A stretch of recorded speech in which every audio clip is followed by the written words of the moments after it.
Hello students, so welcome back to Arvind academy class 10th YouTube channel. And जैसा कि आपने thumbnail पर देख ही लिया होगा, आज हम पढ़ने वाले हैं one short video for chapter 6 life process. As we all know, life process का वेटेज सबसे ज़्यादा होता है। ठीक है, पूरे बायोलॉजी 23 नंबर की होती है, उसमें भी सबसे ज़्यादा जो वेटेज होता है वो लाइफ प्रोसेस का होता है। तो इस चैप्टर पे आपकी कमांड होना बहुत ज़्यादा ज़रूरी है। एक तो ये बहुत ही लंबा चैप्टर है, प्लस डिफ़िकल्टी भी इसमें सबसे ज़्यादा ही फेस करनी पड़ती है। तो इसीलिए आज हमने एक छोटा वन शॉर्ट वीडियो बनाया है फॉर दोज स्टूडेंट्स जिनका ये चैप्टर तैयार हो गया है एंड उनके लिए भी जिन्होंने अभी तक कुछ भी नहीं पढ़ा है। तो आपको दोनों तरह से बेनिफिट मिलेगा। अगर आपने ये चैप्टर पढ़ लिया है तो आपका ये रिवीजन के लिए हेल्प करेगा, एंड नहीं पढ़ा है तो आपके लिए और भी ज़्यादा ये इफेक्टिव है, क्योंकि कम समय में आप ज़्यादा से ज़्यादा नॉलेज को गैदर कर पाओगे। एंड अगर आपको डिटेल्ड लेक्चर चाहिए तो लिंक डिस्क्रिप्शन में डाल दी गई है, आप वहां जाकर चेक कर सकते हैं, डिटेल में भी स्टडी कर सकते हैं। Okay, another very important thing is sample papers. No matter आपने कितनी भी स्टडीज करी हो, ठीक है, आपने कितना भी ज़्यादा बुक को पढ़ा हो, लेकिन अगर आपने सैम्पल पेपर नहीं लगाए हैं, आपको ये नहीं पता है कि किस तरह से क्वेश्चंस फॉर्म किए जाते हैं एंड किस तरह के क्वेश्चंस आते हैं एंड उस पर किस तरह का आंसर करना है, तो फिर आप कभी भी अच्छे नंबर स्कोर नहीं कर पाओगे। तो अगर आपको 95 या अबव नंबर लाने हैं, नंबर नहीं परसेंटेज लाने हैं, तो आपको हमेशा स्टडीज़ के साथ साथ सैम्पल पेपर भी लगाना चाहिए। केवल थ्योरी पढ़कर आप कभी भी 95% नहीं ला सकते हो। एंड क्योंकि मैंने भी ये चीज़ करी है, मेरे 95% आए हैं, इसीलिए मैं आपको अपनी ओपिनियन दे रही हूँ। कई बार क्या होता है ना कि हमें आंसर पता तो है, लेकिन क्वेश्चंस को पढ़ के हम समझ नहीं पाते कि उसमें क्या लिखना है। तो सैम्पल पेपर्स उसमें बहुत ज़्यादा हेल्प करते हैं। आप उसमें देख सकते हो कि कौन से क्वेश्चन में किस टाइप से आंसर लिखना है एंड किस तरीके से लिखा जाए कि आपको फुल नंबर मिले। ठीक है, तो इसीलिए सैम्पल पेपर्स लगाना बहुत ज़रूरी है। अब क्वेश्चन आता है कि ये सैम्पल पेपर हम कहाँ से ले। देखिए, मार्केट में जाएंगे तो वहाँ पर आपको डिफरेंट वैरायटीज़ के डिफरेंट राइटर्स के सैम्पल पेपर मिलेंगे। सोशल साइंस के लिए अलग सैम्पल पेपर है, ठीक है, फिर आपका साइंस के लिए अलग है, फिर मैथ्स के लिए अलग है। Different types of sample papers हैं।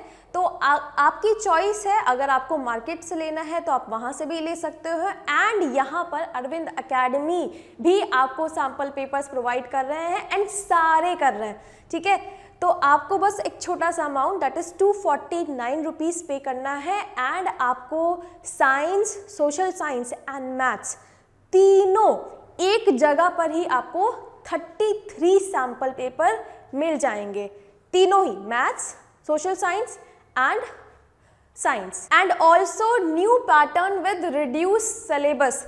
ठीक है, ये जो सैम्पल पेपर्स प्रोवाइड किए जा रहे हैं आपको, इसमें सिलेबस जितना रिड्यूस हुआ है उतने ही क्वेश्चंस दिए गए हैं। जितना सिलेबस आने वाला है उसी के क्वेश्चंस हैं, प्लस जो पैटर्न चेंज हुआ है, आपको पता ही होगा इस साल जो सीबीएसई का पेपर आने वाला है उसका पैटर्न चेंज हुआ है। असर्शन एंड रीजनिंग के क्वेश्चंस भी उसमें इंक्लूड किए गए हैं।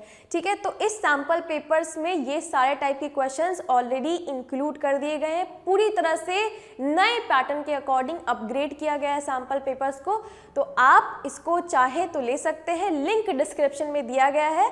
अरविंद अकेडमी ऐप पर जाकर आप इसको परचेज कर सकते हैं। मेन फोकस आपका सैम्पल पेपर्स लगाने पे होना चाहिए, चाहे आप वो मार्केट से लीजिए, चाहे यहाँ से लीजिए, चाहे कहीं से भी लीजिए, लेकिन सैम्पल पेपर्स जरूर लगाने हैं। उसके बिना आप 95 एंड अबव कभी भी इमेजिन नहीं कर सकते हैं। ठीक है, तो इट इज़ वेरी इंपॉर्टेंट कि आप क्वेश्चंस लगाइए। जितना ज़्यादा क्वेश्चंस लगाएंगे उतनी ही ज़्यादा आपकी प्रैक्टिस बढ़ेगी, उतने ही अच्छे नंबर आप स्कोर कर पाएंगे। ठीक है, तो सैम्पल पेपर लगाना is very essential. Now let's move to next slide. Okay, तो सबसे पहले लाइफ प्रोसेस का सिलेबस, जैसे कि हम जानते ही हैं, इसमें किसी भी तरह का रिडक्शन नहीं हुआ है, पूरा ही चैप्टर आना है। So let's move to our next slide. Okay, तो सबसे पहले है डेफिनेशन ऑफ लाइफ प्रोसेस। देखो, नाम से ही पता चल रहा है, लाइफ को चलाने के लिए जो प्रोसेस चाहिए होते हैं उनको लाइफ प्रोसेस कहा जाता है। किसी भी लिविंग बीइंग के सर्वाइवल के लिए जो प्रोसेस इंपॉर्टेंट हैं उनको लाइफ प्रोसेस में इंक्लूड किया जाता है। जैसे कि खाना खाना, ठीक है, अगर हम 10 दिन खाना नहीं खाएंगे तो हमारी बॉडी पूरी तरह से वीक हो जाएगी, हमारा वेट लॉस हो जाएगा, टायर्डनेस फील होगी, एंड अगर ये कंटिन्यू चलता रहेगा तो हमारी डेथ भी हो सकती है। सांस लेना, ठीक है, तो इस टाइप के बेसिक फंक्शंस जो कि हमारी सर्वाइवल के लिए बहुत ज़रूरी हैं उन्हीं को हम लाइफ प्रोसेस कहते हैं। ठीक है, नेक्स्ट आइए, दीज बेसिक प्रोसेस कौन कौन से हैं? ठीक है, ये है सबसे पहले न्यूट्रिशन, दैट इज फूड को खाना। रेस्पिरेशन, रेस्पिरेशन मतलब कि जो फूड हम खा रहे हो उससे एनर्जी को रिलीज करना। ठीक, ट्रांसपोर्टेशन, ये जो फूड खाया है वो हमारे पेट में जाता है, लेकिन एनर्जी तो हमारे हर एक पार्ट को चाहिए, हमारे हाथों को चाहिए, हमारे ब्रेन को चाहिए, हमारे लेग्स को चाहिए। ठीक है, तो हर एक पार्ट तक इस फूड को पहुंचाने का काम ट्रांसपोर्टेशन में होता है। And then excretion, cells work करेंगी तो ऑब्वियसली कुछ वेस्ट प्रोडक्ट भी जनरेट करेंगी, एंड अगर ये वेस्ट प्रोडक्ट हमारी बॉडी में अक्यूमुलेट होते रहेंगे तो it will be very harmful and toxic for our body, तो इनको हमारी बॉडी से रिमूव होना भी बहुत ज़रूरी है। तो ये बेसिक 4 प्रोसेस हमें पढ़ने हैं इस चैप्टर में, दैट इज लाइफ प्रोसेस में। सो नाउ न्यूट्रिशन क्या है? Nutrition is basically the process of taking in food and deriving energy. हमें पता ही है कि बिना एनर्जी के हमारी लाइफ का कोई भी वर्क पॉसिबल नहीं है। ठीक है, all living beings requires energy to perform various life activities. तो इस एनर्जी का सोर्स क्या है? इस एनर्जी का सोर्स है फूड, एंड यही process of taking in food and obtaining energy कहलाता है nutrition. Therefore the process of taking in food and utilising it to provide energy is called nutrition. अब इस फूड को, यानी कि हमारा एनर्जी का जो सोर्स है फूड, उसको भी लेने के 2 तरीके हैं। आइदर हम फूड को खुद से बना लें या फिर दूसरों पर डिपेंडेंट रहे फूड के लिए। ठीक है, तो उसी बेसिस पे न्यूट्रिशन के भी 2 मोड होते हैं। Number 1 autotrophic mode of nutrition. देखो, ऑटो मतलब होता है सेल्फ, ठीक है, ट्रॉफिक मोड ऑफ न्यूट्रिशन मतलब कि वो न्यूट्रिशन जहाँ पर पर्टिकुलर ऑर्गेनिज्म किसी पर भी डिपेंडेंट नहीं है अपने फूड के लिए, वो खुद अपना खाना बना सकता है, उस तरह के ऑर्गेनिज्म को हम कहते हैं ऑटोट्रॉफिक ऑर्गेनिज्म। एंड इस तरह का nutrition is called as autotrophic mode of nutrition, जो कि बेसिकली ग्रीन प्लांट्स, कुछ एल्गीज एंड बैक्टीरिया जैसे कि साइनोबैक्टीरिया में देखने को मिलता है। Now next is heterotrophic mode of nutrition. In this mode of nutrition the organism cannot make their own food, ठीक है, एंड डिपेंडेंट ऑन अदर्स। तो यहाँ पर जितने भी ऑर्गेनिजम्स आपको देखने को मिलेंगे वो खुद से खाना नहीं बना सकते हैं, दूसरों पे डिपेंडेंट होते हैं। ठीक है, जैसे कि टाइगर है, टाइगर किसका शिकार करता है? डियर का। ठीक है, तो वो क्या है? दूसरे पे डिपेंडेंट है। हम खुद ह्यूमन बींग्स, ठीक है, हम क्या खाते हैं खाने में? चावल, रोटी, तो ये सब कहाँ से मिल रहा है? हमें प्लांट से मिल रहा है। एंड अगर आप नॉन वेजिटेरियन हैं देन मीट भी हमें दूसरे ही ऑर्गेनिज्म से मिल रहा है। ठीक है, तो इस तरह के जो भी ऑर्गेनिजम्स होते हैं उनको किस में डाला जाता है? हेटेरोट्रॉफिक ऑर्गेनिजम्स में। एंड इस तरह के मोड ऑफ न्यूट्रिशन को हेटेरोट्रॉफिक मोड ऑफ न्यूट्रिशन कहा जाता है। इसकी फर्दर 3 सब कैटेगरीज हैं, जैसा कि आप देख सकते हैं, सैप्रोट्रॉफिक, पैरासिटिक एंड होलोजोइक। 90% ऑर्गेनिज्म जो कि इस अर्थ पर एग्जिस्ट कर रहे हैं वो हेटेरोट्रॉफिक मोड ऑफ न्यूट्रिशन को शो करते हैं। ठीक है, तो सबसे पहले है सैप्रोट्रॉफिक न्यूट्रिशन। सैप्रोट्रॉफिक न्यूट्रिशन बेसिकली मतलब है वो न्यूट्रिशन जिसमें ऑर्गेनिज्म डेड या डिकेइंग ऑर्गेनिक मैटर पे फीड करता है। जैसे कि अगर किसी भी ऑर्गेनिज्म की डेथ हो जाती है तो थोड़े दिन बाद उसकी बॉडी ऑटोमेटिकली रॉट होने लगती है। तो वो रॉटिंग क्यों हो रही होती है? क्योंकि उस पर बैक्टीरिया एंड फंगस एक्ट कर रहे हैं। एक्ट मतलब फीड कर रहे हैं, एंड जब वो उस पर फीड कर रहे होते हैं तो वो कुछ केमिकल्स रिलीज करते हैं जो कि उस बॉडी को रॉट करना स्टार्ट कर देती है, बहुत ही बैड स्मेल उसमें से जनरेट होती है।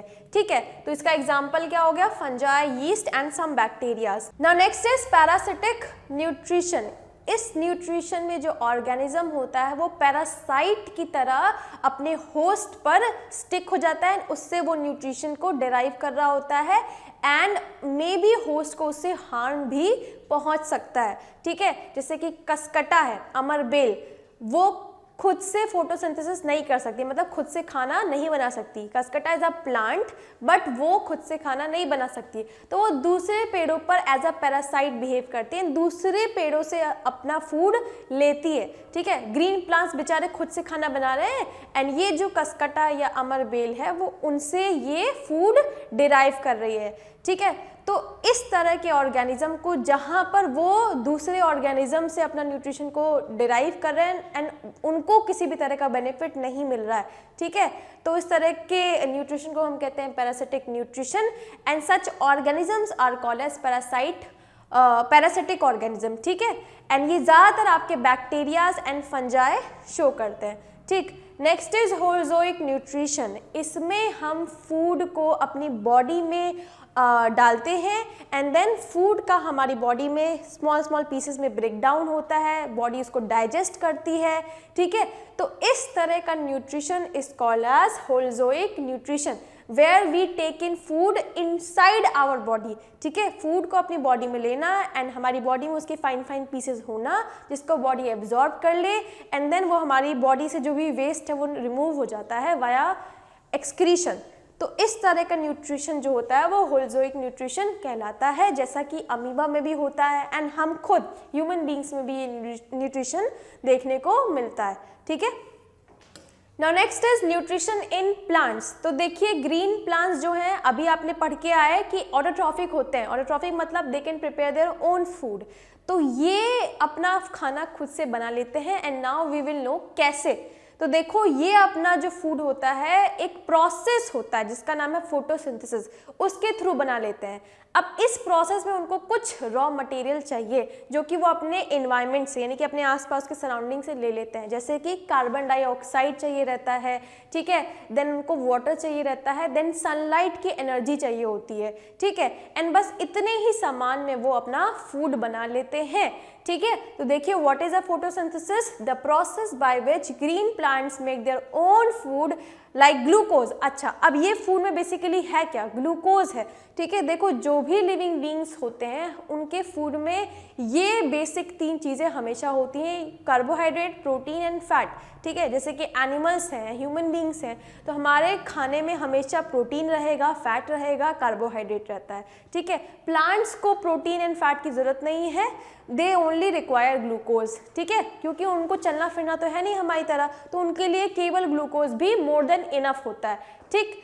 तो देखो the process by which green plants make their own food like glucose from carbon dioxide and water by using sunlight. Carbon dioxide, water चाहिए एंड सनलाइट की एनर्जी चाहिए एंड वो फिर अपना खाना बना लेता है एंड इसी प्रोसेस को कहा जाता है फोटोसिंथेसिस। एंड ये प्लांट्स में कहाँ हो रहा होता है, green part of the plant, that is leaves में होता है, ठीक है। हमेशा आप देखो किसी भी बड़े पेड़ में हमेशा लीव्स ही जो होती है वो ग्रीन होती हैं एंड छोटा पेड़ है तो स्टेम भी ग्रीन होगा, ठीक है। तो it is always the green part of the plant, basically leaves, जहाँ पर आपका फोटोसिंथेसिस होता है। एंड क्यों, क्योंकि green part of the plant contains chlorophyll, ठीक है, एंड क्लोरोफिल के अंदर ही ये रिएक्शन चलती है आपकी, ठीक। तो इसीलिए बोला गया है, देखो यहाँ लिखा है the presence of chlorophyll and ये क्लोरोफिल हमें कहाँ मिलता है, green part of the plant, चाहे लीव चाहे स्टेम, ठीक है। So now next events occurring during photosynthesis. तो देखो होता क्या है फोटोसिंथेसिस में, सबसे पहले तो आपकी लाइट की एनर्जी को एब्जॉर्ब किया जाता है, ठीक है। ये आपका पेड़ है, पेड़ के ऊपर जो सनलाइट आ रही है उसको जो लीव्स होती हैं, लीव्स के अंदर क्या है, क्लोरोफिल, क्लोरोफिल उस लाइट को ट्रैप कर लेता है और उसको केमिकल एनर्जी में कन्वर्ट कर देता है, क्योंकि देखिए कोई भी रिएक्शन को करवाने के लिए एनर्जी चाहिए, तो इस लाइट की एनर्जी को केमिकल एनर्जी में कन्वर्ट करते हैं क्योंकि केमिकल रिएक्शन करानी है, ठीक। नेक्स्ट क्या होगा, अब ये लाइट एनर्जी जो होती है वो केमिकल एनर्जी में कन्वर्ट हो जाती है, बताया ही है। अच्छा, ये एब्जॉर्प्शन ऑफ लाइट एनर्जी कौन कर रहा है, क्लोरोफिल, किस में प्रेजेंट होता है, ग्रीन लीव्स में, ठीक। अब लाइट एनर्जी से जब ये केमिकल एनर्जी में कन्वर्ट हो गया तो अब ये केमिकल एनर्जी को यूज किया जाएगा केमिकल रिएक्शन में, जो वाटर हमें मिल रहा है, ठीक है। आपको पता है ये CO2 चाहिए, वाटर चाहिए, तो सबसे पहले होता है वाटर की स्प्लिटिंग। वाटर जो होता है वो ब्रेक हो जाता है हाइड्रोजन एंड ऑक्सीजन में, ठीक है, एंड देन वो जो ऑक्सीजन है वो तो निकल जाता है आपका बाई प्रोडक्ट की तरह, ठीक है, स्टोमेटा से, एंड जो हाइड्रोजन रहता है वो उस CO2 के अंदर जाकर उसको कन्वर्ट कर देता है C6H12O6 में, ठीक है। पहले CO2 में एक भी हाइड्रोजन था नहीं था, फिर उसका क्या हो जाएगा, रिडक्शन हो जाएगा जहां पर हाइड्रोजन उसमें ऐड हो जाएगा, एंड ये हाइड्रोजन कहाँ से आ रहा है, इसी स्प्लिटिंग ऑफ वाटर से, ठीक है। नेक्स्ट देखो, reduction of carbon dioxide to carbohydrate, and this is the reaction. The process of photosynthesis can be represented as 6 CO2, ये बहुत इंपॉर्टेंट बैलेंसिंग, 6 कार्बन डाइऑक्साइड चाहिए, 6 वाटर मॉलिक्यूल चाहिए, लाइट एनर्जी जो होती है वो केमिकल एनर्जी में कन्वर्ट होती है, एंड क्या बन जाता है आपका, ग्लूकोज प्लस ऑक्सीजन, यहाँ पर आपका बाई प्रोडक्ट रिलीज होता है, ठीक है। स्प्लिटिंग ऑफ वाटर में क्या होता है, H2O आपका H2 प्लस O2 में ब्रेक होता है, एंड ये H2 आपका इसको कन्वर्ट कर देता है C6H12O6 में, ठीक है। Next is nutrition in human beings. Human beings में जो न्यूट्रिशन है वो आपका कराता है वाया एलिमेंट्री कैनाल, ठीक है। हमारी बॉडी में हर एक चीज़ को कराने के लिए प्रॉपर सिस्टम लगे हुए हैं, ठीक है। तो डाइजेशन एंड न्यूट्रिशन को कराने के लिए एलिमेंट्री कैनाल है, ठीक है। अब देखो इस एलिमेंट्री कैनाल के पार्ट्स, सबसे पहले ये पोर्शन स्टार्ट होता है माउथ से, ठीक है। माउथ में हमारा बेसिकली क्या, बकल कैविटी है। देखो जैसे ही आप अपना माउथ ओपन करते हो तो जो कैविटी आपको दिखती है इसी को कहा जाता है बकल कैविटी। इसी कैविटी में हमारे टीथ्स प्रेजेंट है, हमारी टंग प्रेजेंट है, ठीक है, जॉज प्रेजेंट है, ठीक। तो इसको ही कहा जाता है बकल कैविटी, एंड इसी बकल कैविटी से अटैच होती है सैलिवरी ग्लैंड्स, ठीक है, सैलिवरी ग्लैंड्स। अब सैलिवरी ग्लैंड्स क्या हैं, ये वो ग्लैंड्स हैं जो कि कुछ डाइजेस्टिव जूस सिक्रीट करती हैं जिसका नाम है सलाइवा, ठीक है। खाने में क्या होता है, कार्बोहाइड्रेट, प्रोटीन एंड फैट। तो ये जो सलाइवा होता है वो कार्बोहाइड्रेट को ब्रेक डाउन करने में हेल्प करता है, ठीक है। तो सलाइवा जो होता है वो सैलिवरी ग्लैंड से रिलीज होता है, कहाँ पर, माउथ के अंदर, ठीक है, बकल कैविटी में, ठीक। टंग, टीथ, इन सब का काम है मैस्टिकेशन ऑफ फूड एंड उसको बोलस में कन्वर्ट करना, एंड जैसे ही बोलस में कन्वर्ट हो जाएगा फिर वो चला जाएगा ईसोफेगस में। ईसोफेगस में होती है पेरिस्टालसिस मूवमेंट, एंड ये पेरिस्टालसिस मूवमेंट से आपका जो फूड है पहले वो इस तरह से, देखो ये आपका ईसोफेगस इस तरह से मूव कर रहा था जिसकी वजह से जो बोलस है वो धीरे धीरे धीरे आपका इसमें स्टमक में पुश ऑन हो जाता है। जैसे ही खाना आपका स्टमक में गया तो स्टमक में आपकी होती है गैस्ट्रिक ग्लैंड, क्या, गैस्ट्रिक ग्लैंड। माउथ में होती है सैलिवरी ग्लैंड जो कि सलाइवा रिलीज करती हैं, ठीक है, एंड स्टमक में होती है गैस्ट्रिक ग्लैंड जो कि रिलीज करते हैं HCl, ठीक है, हाइड्रोक्लोरिक एसिड। अब इस हाइड्रोक्लोरिक एसिड का काम होता है आपको एसिडिक मीडियम को प्रोवाइड करना, क्योंकि आपके स्टमक में होता है प्रोटीन का डाइजेशन। अभी बताया ना फूड में क्या क्या है, कार्बोहाइड्रेट, प्रोटीन एंड फैट। तो स्टमक में आपका पार्शियल डाइजेशन होता है प्रोटीन का, एंड इसको करता है, स्टमक में ही एक एंजाइम प्रेजेंट होता है पेप्सिन जो कि अगेन गैस्ट्रिक ग्लैंड से रिलीज होता है, ठीक है। इस पेप्सिन को एक्ट करने के लिए चाहिए आपका एसिडिक मीडियम, ठीक है, एक्टिवेट हो जाता है जैसे एसिडिक मीडियम में लेगा तो HCl रिलीज हुआ। सबसे पहली बात, HCl रिलीज होगा तो पेप्सिन एक्टिवेट हो गया, पेप्सिन एक्टिवेट हो गया तो जो भी फूड में प्रोटीन होगा उसको वो पार्शियली डाइजेस्ट कर कर आगे भेज देगा, कहाँ पर, इंटेस्टाइन में, ठीक है। नेक्स्ट देखो, इंटेस्टाइन जो होता है वो दो टाइप में है, small intestine and large intestine. Small intestine के भी फर्दर 3 कैटेगरी होती है, जेजिनम, ड्यूडेनम एंड इलियम, ठीक है। जो मेन आपका डाइजेशन का वर्क है, ठीक है, देखो small intestine is the main site जहां पे आपका डाइजेशन एंड एब्जॉर्प्शन दोनों होता है, ठीक है। क्या क्या, डाइजेशन एंड एब्जॉर्प्शन। तो अगर आपसे क्वेश्चन आए कि कहाँ पर बेसिकली आपका डाइजेशन एब्जॉर्प्शन होता है, ठीक है, तो वो आप बताओगे स्मॉल इंटेस्टाइन, ठीक है। माउथ में भी पार्शियल डाइजेशन होता है, स्टमक में भी पार्शियल डाइजेशन होता है, स्टमक में प्रोटीन का, माउथ में कार्बोहाइड्रेट का, लेकिन this is the only place small intestine जहाँ पे complete digestion of protein, carbohydrate and fat take place, ठीक है, only in the small intestine. Small intestine में भी अगर कोई हमें पार्ट स्पेसिफिक करना हो तो इट इज जेजिनम, ठीक है, एंड अगर आपसे पूछा जाए एब्जॉर्प्शन कहाँ होता है तो इट इज इलियम, ठीक है। तो ये आपका हो गया स्मॉल इंटेस्टाइन, ठीक। Next is large intestine. अच्छा, स्मॉल इंटेस्टाइन में जैसा कि मैंने अभी बताया कंप्लीट डाइजेशन होता है प्रोटीन का, कार्बोहाइड्रेट का, फैट का। तो इस डाइजेशन के लिए चाहिए होते हैं डाइजेस्टिव जूसेस, ठीक है। एंड ये डाइजेस्टिव जूसेस हमें मिलते हैं लीवर से, पैनक्रियाज से, एंड इंटेस्टाइन खुद भी बनाते हैं कुछ जूसेस, ठीक है। तो इंटेस्टाइन के खुद के कुछ juice and liver and pancreas से जो मिल रहे हैं वो सारे मिलकर आपका फाइनली कंप्लीट डाइजेशन करते हैं प्रोटीन का, फैट्स का एंड कार्बोहाइड्रेट्स का, ठीक है। एंड देन जो आपका वेस्ट सब्सटेंस बच जाता है आफ्टर डाइजेशन उसको फाइनली लार्ज इंटेस्टाइन में भेज दिया जाता है एंड लार्ज इंटेस्टाइन से फिर वो फाइनली एनएस के थ्रू हमारी बॉडी से रिमूव हो जाता है। Now next is respiration. क्या है रेस्पिरेशन? इज बेसिकली जो फूड हमने खाया, ठीक है। अभी आपने देखा ना स्मॉल इंटेस्टाइन में हमारा फूड पूरी तरह से डाइजेस्ट भी हो गया ना एब्जॉर्ब हो गया। एब्जॉर्ब मतलब हमारी बॉडी में वो एब्जॉर्ब हो गया, ठीक है।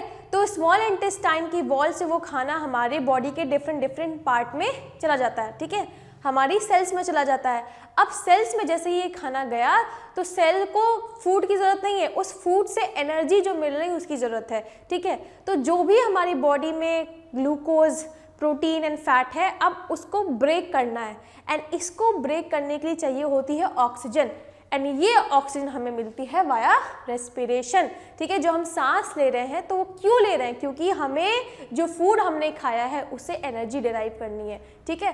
तो respiration is all about deriving energy from the food, ठीक। So living organism need oxygen to obtain energy from the assimilated food. तो जो फूड आपका एब्जॉर्ब हो गया था स्मॉल इंटेस्टाइन में फिर हमारी पूरी बॉडी में वो पहुंचेगा बाया ट्रांसपोर्टेशन, जिसको अभी आप आगे पढ़ोगे।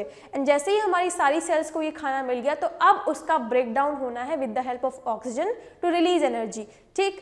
तो देखो the process of obtaining energy from food with the help of oxygen is called as respiration. Now respiration and breathing को हम ऑफनली काफ़ी इंटरचेंज करते हैं but there is a difference. Breathing is different and respiration is different.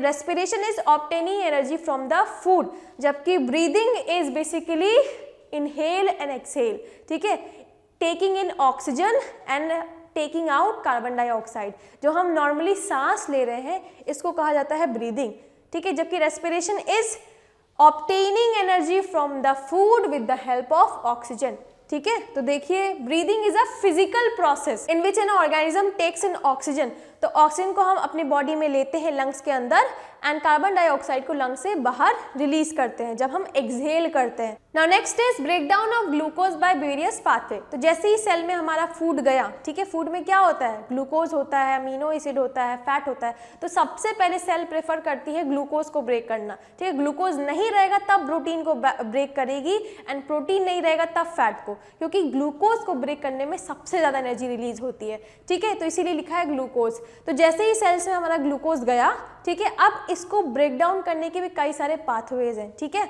अब हम उसी को स्टडी करेंगे। देखो एक यूनिवर्सल स्टेप है, यूनिवर्सल मतलब कि वो हर एक ऑर्गेनिज्म में होता है, चाहे वो सबसे छोटा यूनिसेलुलर अमीबा ही क्यों ना हो, चाहे हमारे जैसा कॉम्प्लेक्स ह्यूमन बीइंग ही क्यों ना, ये प्रोसेस सब में होता है। वो क्या है? ग्लूकोज का पाइरुवेट में ब्रेक होना साइटोप्लाज्म के अंदर। उसके बाद पाथवे चेंज हो सकते हैं लेकिन यहाँ तक ये प्रोसेस सेम होता है। क्या? ग्लूकोज, ठीक है, ब्रेक्स इनटू पाइरुवेट। कहाँ पर ये प्रोसेस हो रहा है? साइटोप्लाज्म में, एंड इसको कहा जाता है ग्लाइकोलिसिस, ठीक है। 6 कार्बन कंपाउंड ग्लूकोज ब्रेक होता है 3 कार्बन कंपाउंड में, ठीक। अब उसके बाद देखो कैसे ये ब्रेक होता है। साइटोप्लाज्म में पाइरुवेट ब्रेक हो गया, अब उसके बाद देखते हैं, ठीक है। सबसे पहले एब्सेंस ऑफ ऑक्सीजन। आपको पता है रेस्पिरेशन के लिए ऑक्सीजन चाहिए, लेकिन कई सारे ऑर्गेनिजम्स ऐसी जगह पर रहते हैं जहां पर ऑक्सीजन की अवेलेबिलिटी बिल्कुल भी नहीं होती है या फिर होती है तो बहुत ही कम कंसंट्रेशन में। तो उस केस में आपका क्या होता है, ठीक है। तो उस हिसाब से ऑर्गेनिज्म ने अपने आप को ढाल लिया है कि अगर ऑक्सीजन नहीं भी रहे तो हम ये कर कर अपना गुजारा कर सकते हैं। वो क्या है? अगर ऑक्सीजन नहीं मिल रही है तो ये होता है आपका यीस्ट में, ठीक है। यीस्ट इज अ फंजाई, ठीक।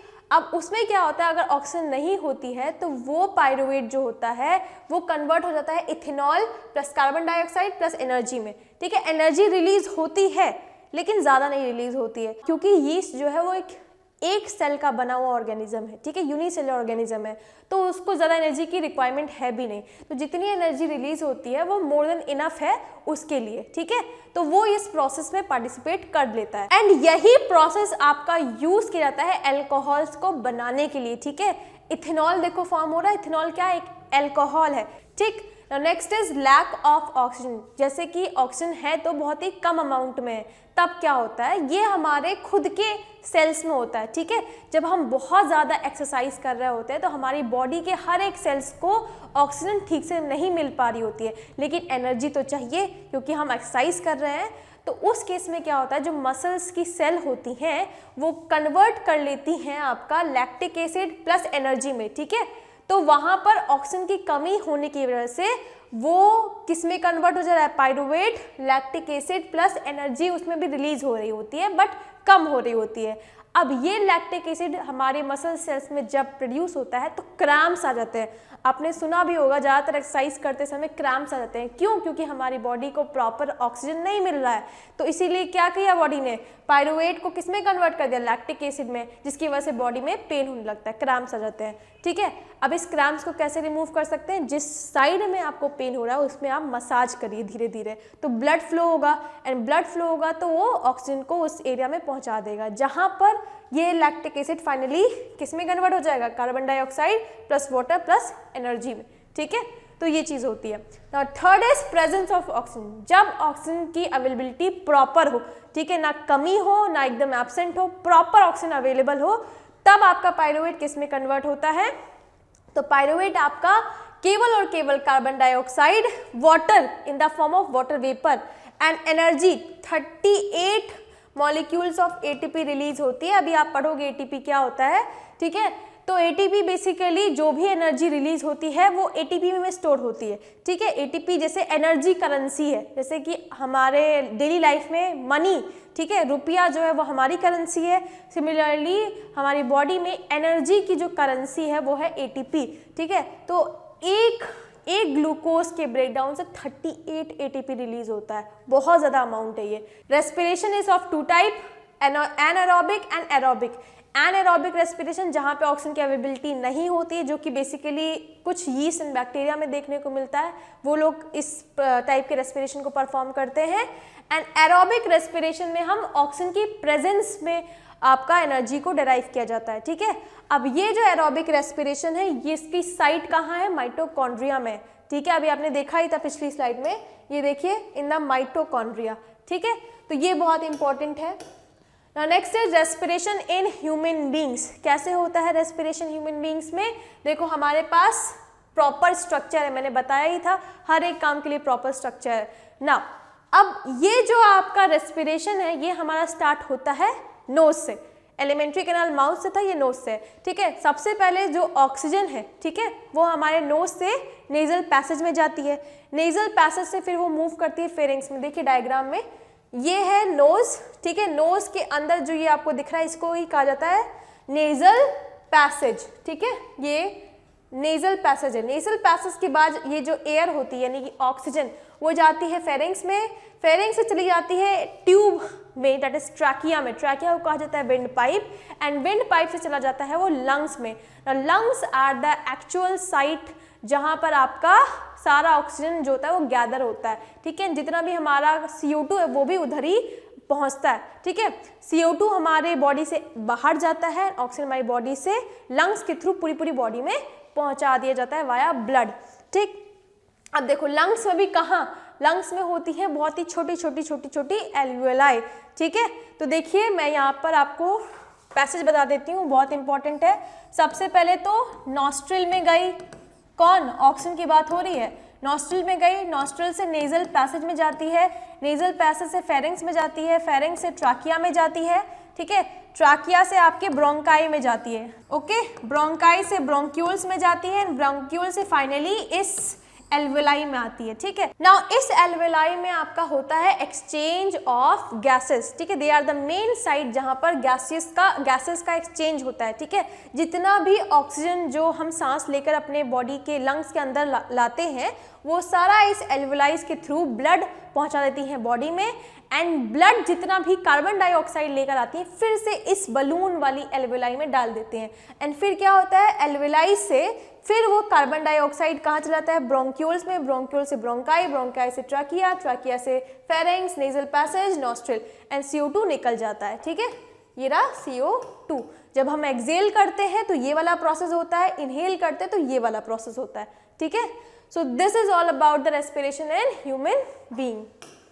Now next is transportation. ठीक है, ट्रांसपोर्टेशन क्या है, आपको पता ही है, जो भी खाना आप खा रहे हो, ठीक है, वो हमारी बॉडी के एक पर्टिकुलर साइट में प्रेजेंट है, लेकिन इस फूड को प्लस वाटर को, मिनरल्स को, न्यूट्रिएंट्स को, everything, it has to be transported to each and every cells. हमारी पूरी बॉडी मिलियंस ऑफ सेल्स से बनी है, तो हर एक सेल्स तक इनको पहुंचाने के लिए there is a need of transportation system.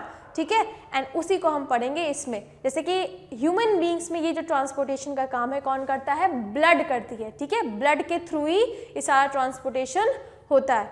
ठीक, और ट्रांसपोर्टेशन इन प्लांट्स, प्लांट्स में कैसे किया जाता है ट्रांसपोर्टेशन, सबसे पहले वाटर का ट्रांसपोर्टेशन होता है प्लांट्स में, एंड फूड का। ठीक है, गैसेस का तो वो वाया स्टोमेटा कर लेती है।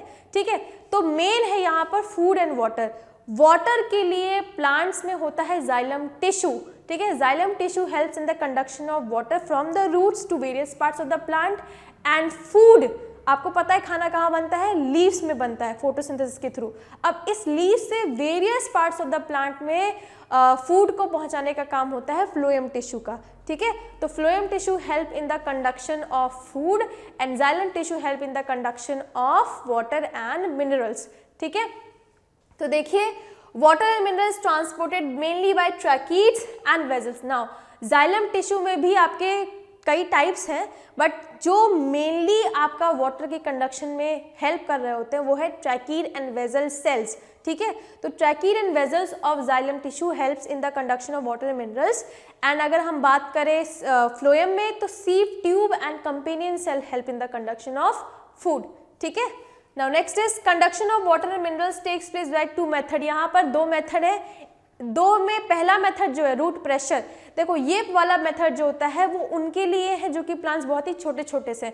जब प्लांट्स बहुत ही छोटे होते हैं तो root pressure more than enough होता है प्लांट्स के हर एक पार्ट तक पानी को पहुंचाने के लिए। लेकिन जब प्लांट बहुत ही बड़ा हो जाता है, एकदम पीपल के पेड़ की तरह, बरगद के पेड़ की तरह, तब ये रूट प्रेशर किसी काम का नहीं है। तो उस केस में ट्रांसपिरेशन यानी एक सक्शन चाहिए होता है, पानी को नीचे से खींचना है। तो जो ग्रेविटी के अपोजिट में उसको खींचना है तो एक सक्शन चाहिए ना, कोई ऊपर से खींचे तभी तो वो पानी ऊपर आएगा ना। ठीक है, तो ये सक्शन जनरेट होता है ट्रांसपिरेशन में। ट्रांसपिरेशन क्या है, loss of water from the stomata of the leaves. ठीक है, तो जब वाटर आपका लीव्स से चला जाएगा, लॉस हो जाएगा, तो क्या होगा, पानी की कमी हो जाएगी। तो पानी कहाँ से आएगा, नीचे नीचे से वो खींचने लगे ऑटोमेटिकली, क्योंकि पूरी जितनी भी लीव्स हैं ऊपर वो सब क्या है, पानी की कमी हो गई उसमें, क्योंकि ट्रांसपिरेशन से पानी चला गया है। तो वो सारा ऊपर का जो है वो एक लो प्रेशर जनरेट हो गया, क्योंकि वहाँ पे पानी है ही नहीं, एंड नीचे रूट्स में पानी ही पानी है ना। तो एक सक्शन जनरेट हो गया ऑटोमेटिकली, एंड वो पानी को धीरे धीरे ऊपर खींचेगा बड़े पेड़ों के लिए, एंड रूट प्रेशर किसके लिए है, छोटे पेड़ों के लिए। ठीक है, नाउ नेक्स्ट देखो, sieve tube and companion cells are main cells which help in conduction of food from leaves. ठीक है, to various parts of the plant. तो sieve tube and companion cells जो कि फ्लोएम टिश्यू का ही sales होती हैं, वो हेल्प करती हैं फूड को लीव से various parts of the plant में पहुंचाने के लिए। कैसे, ये देखो, ये लीफ है। ठीक, अब इस लीफ से जुड़ी होती है companion cells.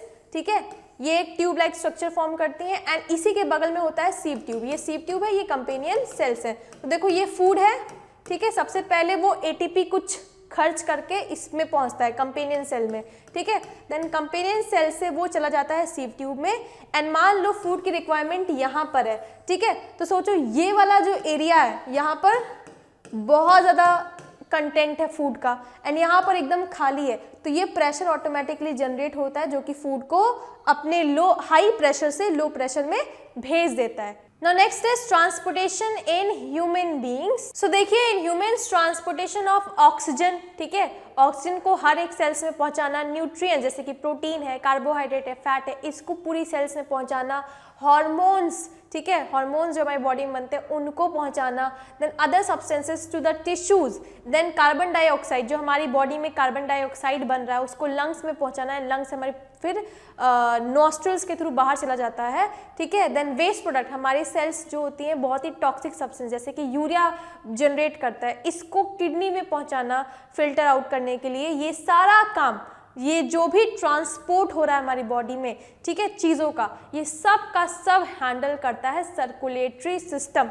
Now circulatory system में कौन कौन लोग हैं देखेंगे उसको नेक्स्ट स्लाइड में। Circulatory system includes number 1 heart, ठीक है, हार्ट का काम क्या होता है, पंप करना ब्लड को, ठीक है, पूरे बॉडी में हर एक सेल्स को ब्लड मिले, क्योंकि आप सोचो एक भी सेल्स को अगर ब्लड नहीं पहुंचेगा दैट मीन्स उसको ऑक्सीजन नहीं मिलेगी, ठीक है, उसमें जो भी हार्मफुल वेस्ट सब्सटेंसेस जैसे कि कार्बन डाइऑक्साइड है, वेस्ट जैसे कि यूरिया है, वो आपका वहां से निकलेगा नहीं, ठीक है, देन उसको फूड नहीं पहुंच पाएगा, अगर ब्लड नहीं पहुंचेगा दैट मीन्स कि जितने भी एसेंशियल चीजें हैं सेल को लिविंग रहने के लिए वो सब उससे पहुंच ही नहीं रही है, दैट इज सेल डेड हो गया, ठीक है, एंड हमारी बॉडी में हर एक सेल का इंपॉर्टेंस है, ठीक है, तो इसीलिए हम ये चीज़ अफोर्ड नहीं कर सकते, तो इसीलिए हार्ट को बनाया गया है, क्योंकि हार्ट का काम है ब्लड को बहुत ज़्यादा प्रेशर से रिलीज करना, ठीक है, इतने प्रेशर से रिलीज करता है कि हर एक बॉडी की सेल्स में ब्लड पहुँचे, ठीक है, इसके लिए हार्ट बना है, पंपिंग ऑर्गन होता है। Next blood vessels,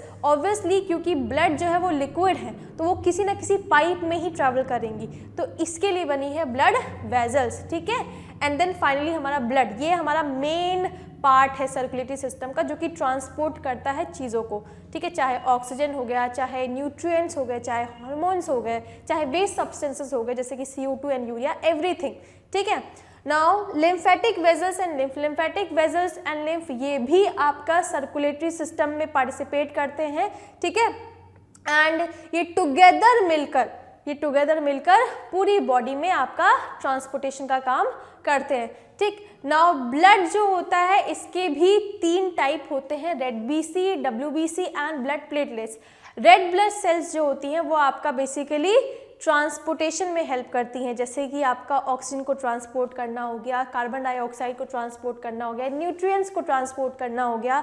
now red blood cells red क्यों कहला रही, क्योंकि उसमें होता है हीमोग्लोबिन, ठीक है, that is why they are red blood cells. Next है white blood cells, white blood cells का काम है इम्यूनिटी प्रोवाइड करने का, ठीक है। Now next is blood platelets, जब भी हमारे बॉडी में कहीं पर भी कट लग जाता है तो ब्लड आने लगता है ना, एंड वो जो ब्लड है थोड़ी देर बाद खुद ही वो स्टॉप हो जाता है, क्यों, क्योंकि वहाँ पर एक ब्राउनिश आपको क्लॉट बनते हुए दिखता होगा, है कि नहीं, वहाँ पे वो ब्लड को रोक देता है, तो ये जो क्लॉटिंग बनती है वो क्यों होती है, because of the blood platelets.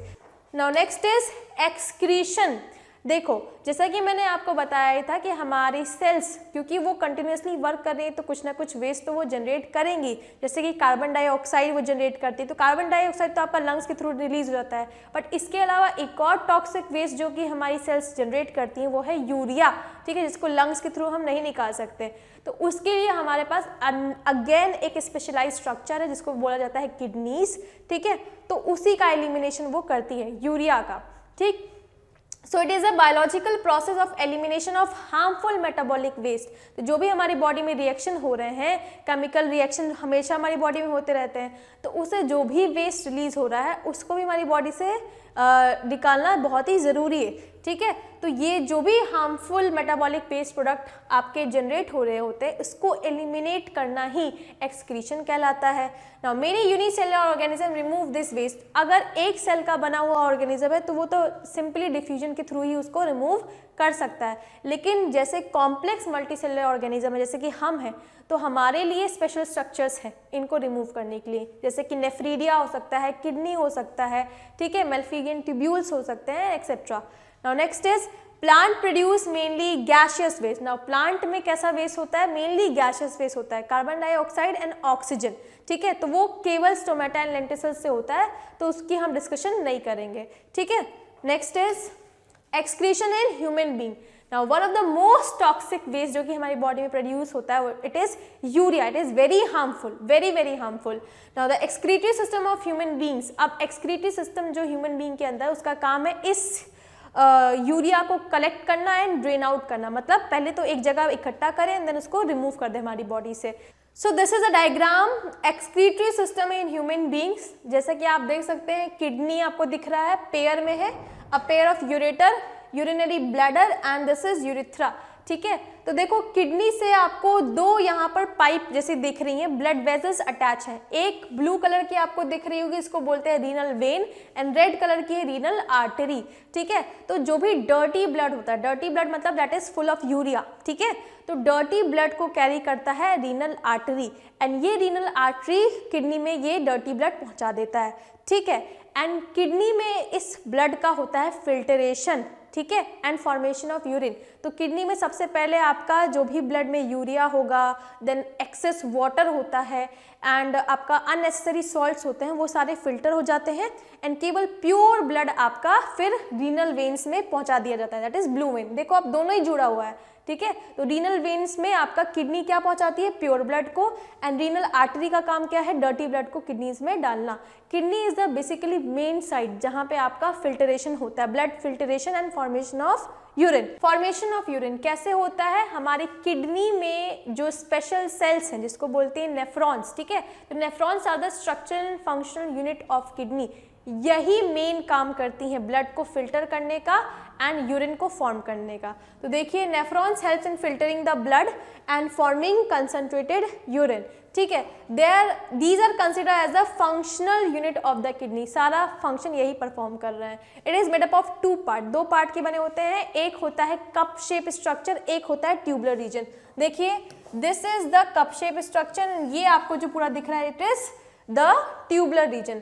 जो कप शेप स्ट्रक्चर होता है उसका काम है बेसिकली ब्लड को फिल्टर करना एंड जो ट्यूबुलर पार्ट होता है उसका काम है यूरिन को फॉर्म करना. ठीक है, तो यहाँ पे बेसिकली यूरिन फॉर्म हो रहा होता है, यहाँ पे ब्लड पूरा पूरा फिल्टर होता है. दैट इज उसमें से जितना भी यूरिया है, एक्सेस वाटर है, अननेसेसरी सॉल्ट्स है, वो सारे रिमूव हो जाते हैं. ठीक है, तो देखिए द फंक्शन ऑफ ग्लोमेरुलस. अच्छा, ये कप शेप में आपका ग्लोमेरुलस होता है, उसमें बहुत सारी ब्लड कैपिलरीज होती हैं एंड ये आपके एक तरह से छन्नी की तरह काम करता है जो कि ब्लड को फिल्टर कर देता है. ठीक, the function of glomerulus is to filter the blood. देखो बताया ही था, passing through it. And then function of this tubular part का फंक्शन होता है selective reabsorption of the useful substance. जैसे कि इस छन्नी से, ग्लोमेरुलस से जो कुछ यूजफुल सब्सटेंस जैसे कि कुछ ग्लूकोज, कुछ प्रोटीन अगर चला गया है बाई मिस्टेक तो उसको वापस से रीअब्जॉर्ब कर लेना. ठीक है, into the blood capillaries and finally to form the concentrated urine. ठीक है, एंड कंसनट्रेटेड यूरिन को फॉर्म करना होता है इस ट्यूबुलर रीजन का फंक्शन. एंड फाइनली जब यूरिन फॉर्म हो जाएगा तो यहाँ पे लगी होती है कलेक्टिंग डक्ट जो कि उस यूरिन को कलेक्ट करेगी एंड देन फाइनली कहाँ पहुँचा देगी, यूरेटर्स में पहुँचा देगी. एंड यूरेटर इसको कहाँ पहुँचाएगा, यूरिनरी ब्लैडर में, एंड यूरिनरी ब्लैडर से फाइनली वो यूरिथ्रा के थ्रू हमारी बॉडी से रिमूव हो जाता है. So this is all about the life processes. So with this ये चैप्टर यहीं पे एंड होता है एंड आई होप आपको ये चैप्टर अच्छे से समझ में आ गया होगा. अगर ये वीडियो पसंद आए तो do like, comment and share. And अगर आपको किसी भी तरह का डाउट हो तो उसे कमेंट सेक्शन में ज़रूर डालिएगा. एंड हम मिलते हैं नए वीडियोज़ में बहुत ही जल्द. Till then all the very best and have a very good day. Thank you.